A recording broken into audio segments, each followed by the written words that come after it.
Hello नमस्कार, जय हिंद। फिर से एक बार स्वागत है आपके अपने चैनल अखिलेश स्टडी सेंटर में। तो आज इस वीडियो में हम आप लोग को बताएंगे क्लास 10th के हिस्ट्री। चूँकि मैं आप लोग को सबसे पहले हिस्ट्री का जो चैप्टर है उनसे मैं आप लोग को बता देता हूं कि आपके हिस्ट्री में टोटल कितने चैप्टर हैं। तो मैं बताना चाहूँगा कि आपके हिस्ट्री में टोटल 8 चैप्टर हैं और 8 चैप्टर का वीडियो मैं इस चैनल के माध्यम से आप लोग को देने वाला हूं। तो आप इस चैनल को सब्सक्राइब कर लीजिए, बेल आइकन का बटन दबा दीजिए ताकि हमारी जब भी कोई न्यू वीडियो होगी सबसे पहले इसका जानकारी आप तक पहुँचे। और मैं आप लोग को बता देना चाहूँगा कि यूरोप में जो राष्ट्रवाद है, इनका जो पहला चैप्टर है, इनमें जितने भी वस्तुनिष्ठ प्रश्न और इनके जितने भी सब्जेक्टिव क्वेश्चन आंसर बनने वाले थे वो हम इस वीडियो में कवर किए हैं। मैं आप लोग को 8 वीडियो दूंगा। 8 वीडियो में आपका जो है 8 चैप्टर को क्लियर करके दूंगा, ठीक है। 8 चैप्टर में जितने भी वस्तुनिष्ठ प्रश्न और सब्जेक्टिव प्रश्न बनने वाले होंगे सारा का सारा मैं आप लोग को इस चैनल के माध्यम से देने वाला हूं।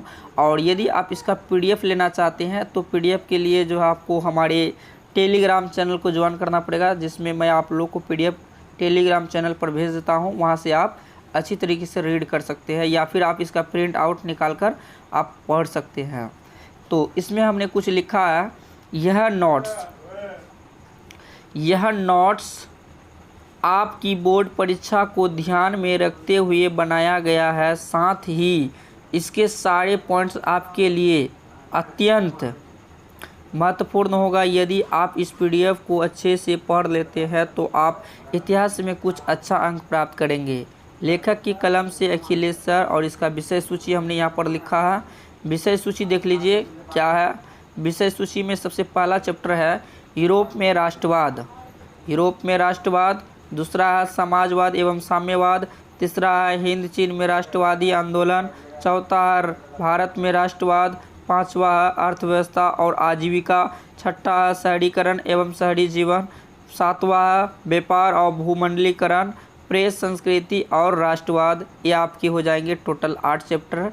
आज मैं आप लोग को इतिहास का पहला चैप्टर जो यूरोप में राष्ट्रवाद है, इनका सब्जेक्टिव और ऑब्जेक्टिव दोनों हम इस वीडियो में कवर कर लेंगे। उनके बाद आप लोग को जो है दूसरे चैप्टर से हम बताएंगे साम्यवाद एवं समाजवाद एवं साम्यवाद, इनका सब्जेक्टिव और ऑब्जेक्टिव दोनों हम लोग इसका पार्ट 2 में देखेंगे। तो पार्ट 1 में हम लोग यूरोप में राष्ट्रवाद, इनके जितने भी महत्वपूर्ण बिंदु हैं, जितने भी एक नंबर का प्रश्न आपके एग्जाम में आने वाले हैं, उनको हम इस वीडियो में कवर किए हैं। इतिहास से 1 अंक आपका नहीं कटेगा अगर आप इस पूरा वीडियो को कंप्लीट वॉच करते हैं तो चलिए अब हम लोग आपको एक छोटा सा बात बताते हैं। मैट्रिक परीक्षा की बेहतर तैयारी के लिए अखिलेश स्टडी सेंटर को चैनल को ज़रूर सब्सक्राइब करें, ठीक है। मैट्रिक परीक्षा की बेहतरीन तैयारी करना चाहते हैं तो आपको अखिलेश स्टडी सेंटर चैनल को सब्सक्राइब करना है ताकि आपकी जो तैयारी है वो अच्छी हो सके इस चैनल के माध्यम से। तो चलिए हम लोग चैप्टर 1 यूरोप में राष्ट्रवाद का जो महत्वपूर्ण बिंदु दिया गया है उनको देख लेते हैं। सबसे पहला बिंदु है वियना कांग्रेस 1815 में हुआ था। आपसे एग्ज़ाम में किस प्रकार पूछेंगे आप देख लीजिए। वियना कांग्रेस कब हुआ था तो बताना है 1815 में हुआ था। इस तरीके से आपके एग्ज़ाम में आएंगे प्रश्न, आपको बता देना है। उसके बाद अगला नेक्स्ट बिंदु क्या है, मेटरनिख ऑस्ट्रेलिया का चांसलर था। मेटरनिख कहाँ का चांसलर था तो ऑस्ट्रेलिया का। आपको बता देना मेटरनिख कहाँ का चांसलर था, ऑस्ट्रेलिया का। अगला है वियना सम्मेलन के बाद नेपोलियन युग का अंत और मेटरनिख युग की शुरुआत हुई। किस सम्मेलन के बाद नेपोलियन युग का अंत और मेटरनिख युग की शुरुआत हुई तो बोलना है आपको वियना सम्मेलन के बाद। अगला है फ्रांस में वियना कांग्रेस के द्वारा बुर्बो वंश की स्थापना हुई। आपसे एग्जाम में किस प्रकार प्रश्न आएंगे मैं आप लोग को बता देना चाहूँगा कि फ्रांस में वियना कांग्रेस के द्वारा किस वंश की स्थापना हुई तो आपको बताना बुर्बो वंश की स्थापना हुई। आपसे एग्जाम में इस तरीके से प्रश्न पूछेंगे और आपको बता देना है। चलिए अगला नेक्स्ट देख लेते हैं। चार्ल्स 10 एक निरंकुश एवं प्रतिक्रियावादी शासक था। चार्ल्स 10 क्या था, निरंकुश एवं प्रतिक्रियावादी शासक था। अगला क्या है, 1831 ईस्वी में मेजनी ने यंग इटली और 1834 में यंग यूरोप की स्थापना की थी। सबसे पहला प्रश्न आपसे पूछेंगे कि बताइए मेजनी ने यंग इटली की स्थापना कब की? तो आपको बताना है 1831 में की। कब की? 1831 में की। यंग यूरोप की स्थापना कब की? तो 1834 में की। अगर पूछेगा कि मेजनी ने यंग इटली की स्थापना कब की? 1831 में। और यंग यूरोप की अगर बात करें तो 1834 में हो जाएगा। चलिए अब इसका अगला नेक्स्ट देख लेते हैं। नेक्स्ट है विक्टर इमैनुअल ने काउंट काबूर को प्रधानमंत्री के पद पर नियुक्त किया था। विक्टर इमैनुअल ने काउंट काबूर को किस पद पर नियुक्त किया था? तो आपको बताना है प्रधानमंत्री के पद पर नियुक्त किया था। ठीक है, विक्टर इमैनुअल ने काउंट काबूर को किस पद पर नियुक्त किया था? तो प्रधानमंत्री के पद पर नियुक्त किया था। गैरीबाल्डी पेशे से एक नाविक था।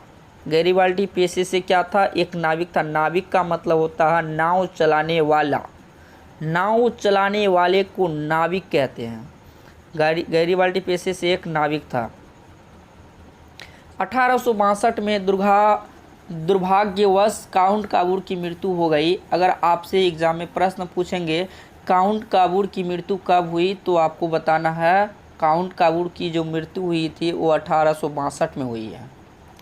अगला होगा इटली के एकीकरण में मेजनी का महत्वपूर्ण योगदान था। इटली के एकीकरण में मेजनी का क्या था? महत्वपूर्ण योगदान था। हीगेल एक दार्शनिक थे। हीगेल क्या थे? एक दार्शनिक थे। जाल्वेराइन व्यापारियों की संस्था थी। जाल्वेराइन किसकी संस्था थी? तो आपको बताना है व्यापारियों की संस्था थी। अगला क्वेश्चन हो जाएगा आपका बिस्मार्क जो एक कूटनीतिज्ञ थे, उसने रक्त और लौ नीति का अवलंबन किया था।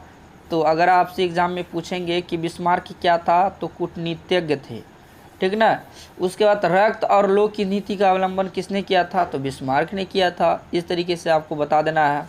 1870 ईस्वी में सेडान का युद्ध हुआ था। 1870 में किसका युद्ध हुआ है? सेडान का युद्ध हुआ है। अगर पूछेगा एग्ज़ाम में सेडान का युद्ध कब हुआ है, तो आपको बता देना 1870 में हुआ है। उसके बाद फ्रैंकफर्ट की संधि 10 मई 1871 ईस्वी को हुई थी। फ्रैंकफर्ट की संधि कब हुई थी? 10 मई 1871 ईस्वी को हुई है। हंगरी की राजधानी बुडापेस्ट है। हंगरी की राजधानी कहाँ है? बुडापेस्ट है। तो आपको बता देना है हंगरी की राजधानी कहाँ है, तो बोल देना है बुडापेस्ट है।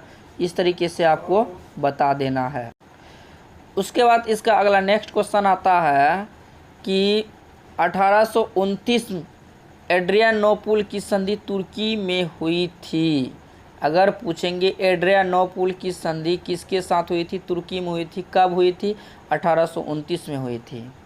उसके बाद मैसूर का शासक टीपू सुल्तान था। मैसूर का शासक का नाम क्या था? टीपू सुल्तान था। ठीक है, यहाँ पे आप देख सकते हैं टीपू सुल्तान है। उसके बाद इटली एवं जर्मनी वर्तमान में यूरोप महादेश के अंतर्गत आते हैं। इटली और जर्मनी वर्तमान में किस महादेश के अंतर्गत आते हैं? तो बताना है यूरोप देश के अंतर्गत आते हैं, जो हमने यहाँ पर लिख रखा है।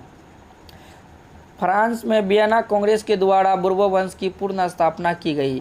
फ्रांस में वियना कांग्रेस के द्वारा किस वंश की पुनः स्थापना की गई? तो आपको बताना है बुर्बो वंश की पुनः स्थापना की गई। इटली एवं जर्मनी के एकीकरण के विरुद्ध ऑस्ट्रिया था। इटली एवं जर्मनी के एकीकरण के विरुद्ध ऑस्ट्रिया था। जर्मन राइन राज्य का निर्माण नेपोलियन बोनापार्ट ने किया था।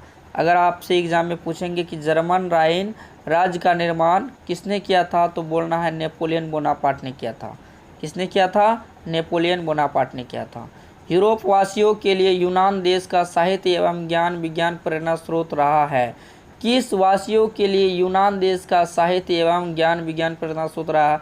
तो आपको बता देना है यूरोप वासियों के लिए। ठीक ना। तो आपका ये हो जाएगा महत्वपूर्ण बिंदु जो चैप्टर 1 का था।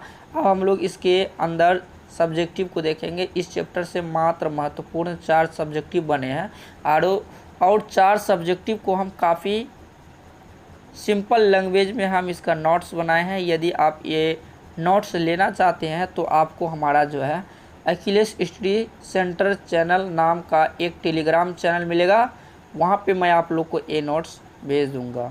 ये वीडियो समाप्त होने के बाद आपको हम भेज देते हैं, आप वहाँ से डाउनलोड कर सकते हैं और उसको याद कर लीजिए। अगला देखिए, राष्ट्रवाद क्या है। तो देखिए, देश के प्रति प्रेम की भावना को ही राष्ट्रवाद कहेंगे। अगर आपसे पूछेंगे कि राष्ट्रवाद क्या है, कि देश के प्रति प्रेम की भावना को ही राष्ट्रवाद कहते हैं। यदि आपको और दूसरे तरीके से जवाब देना है तो यहाँ पर हमने लिखा, राष्ट्रवाद एक ऐसी भावना है जो किसी विशेष भौगोलिक, सांस्कृतिक या सामाजिक परिवेश में रहने वाले लोगों में एकता का वाहक होती है। ये बोल दीजिए, अर्थात अपने राष्ट्र के प्रति देश की भावना को राष्ट्रवाद कहते हैं। तो ये हो जाएगा आपका पहला प्रश्न। इस तरीके से आपको नोट्स बना लेना और याद कर लेना। चलिए अब हम लोग देखते हैं मेजनी कौन था। मेजनी साहित्यकार, जनतांत्रिक विचारों का समर्थक और योग्य सेनापति था। मेजनी क्या था? साहित्यकार, जनतांत्रिक विचारों का समर्थक और योग्य सेनापति था। उन्होंने इटली के एकीकरण में महत्वपूर्ण भूमिका निभाई थी। मेजनी ने यंग इटली एवं यंग यूरोप नामक संस्था की स्थापना की थी। तो अगर आपसे एग्ज़ाम में पूछेंगे ऑब्जेक्टिव टाइप प्रश्न तो बता देना है, क्या बताना है? मेजनी ने यंग इटली एवं यूरोप नामक संस्था की स्थापना की थी। किसने की थी? मेजनी ने की थी। अगला नेक्स्ट क्वेश्चन देख लेते हैं, मेटरनिख युग क्या है? मेटरनिख युग जो ऑस्ट्रेलिया का चांसलर था के शासनकाल को मेटरनिख युग के नाम से जाना जाता है। वियना सम्मेलन के माध्यम से यूरोप में नेपोलियन युग का अंत और मेटरनिख युग की शुरुआत हुई। मेटरनिख ने इटली पर अपना प्रभाव जमा कर उसे कई राज्यों में विभक्त कर दिया था। ठीक है, तो ये आपको इसका सटीक जवाब देना। लास्ट क्वेश्चन है, गैरीबाल्टी के कार्यों की चर्चा करें। उत्तर, गैरीबाल्टी जो पेशे से एक नाविक था, वे सशस्त्र क्रांति द्वारा दक्षिणी इटली की रियासतों के एकीकरण तथा गणतंत्र की स्थापना करने का प्रयास कर रहा है। गैरीबाल्टी ने अपने सैनिकों की मदद से इटली के प्रांत सिसिली तथा नेपल्स पर आक्रमण किए थे। इस प्रकार की कोई गतिविधियों में गैरीबाल्टी शामिल थे। तो यहाँ पे जो है आपका ये वीडियो समाप्त होता है, क्योंकि आपके चैप्टर से जितने भी महत्वपूर्ण ऑब्जेक्टिव और सब्जेक्टिव बनने वाले थे वो हम इस वीडियो आप लोग को बता दिए हैं। यदि आप लोग को ये वीडियो अच्छा लगा हो तो आप चैनल को सब्सक्राइब कर लीजिए और वीडियो को लाइक कर दीजिए। और इसका पीडीएफ लेना चाहते हैं तो आपको जो है टेलीग्राम चैनल को ज्वाइन करना पड़ेगा। यदि आप टेलीग्राम चैनल को ज्वाइन कर लेते हैं तो आपको जो है इसका पीडीएफ मिल जाएगा। आपको हम टोटल 8 चैप्टर का कंप्लीट वीडियो देंगे। यदि आप लोग को इस तरह का वीडियो देखना पसंद आता हो तो वीडियो को ज़रूर लाइक कीजिए। लाइक करने से क्या होता है, हमारे अंदर से जो है एनर्जी मिलती है नई नई वीडियो बनाने के लिए। तो फिर हम इसी के साथ इस वीडियो को समाप्त करते हैं। मिलती है नए वीडियो में नए टॉपिक के साथ। तब तक के लिए थैंक यू।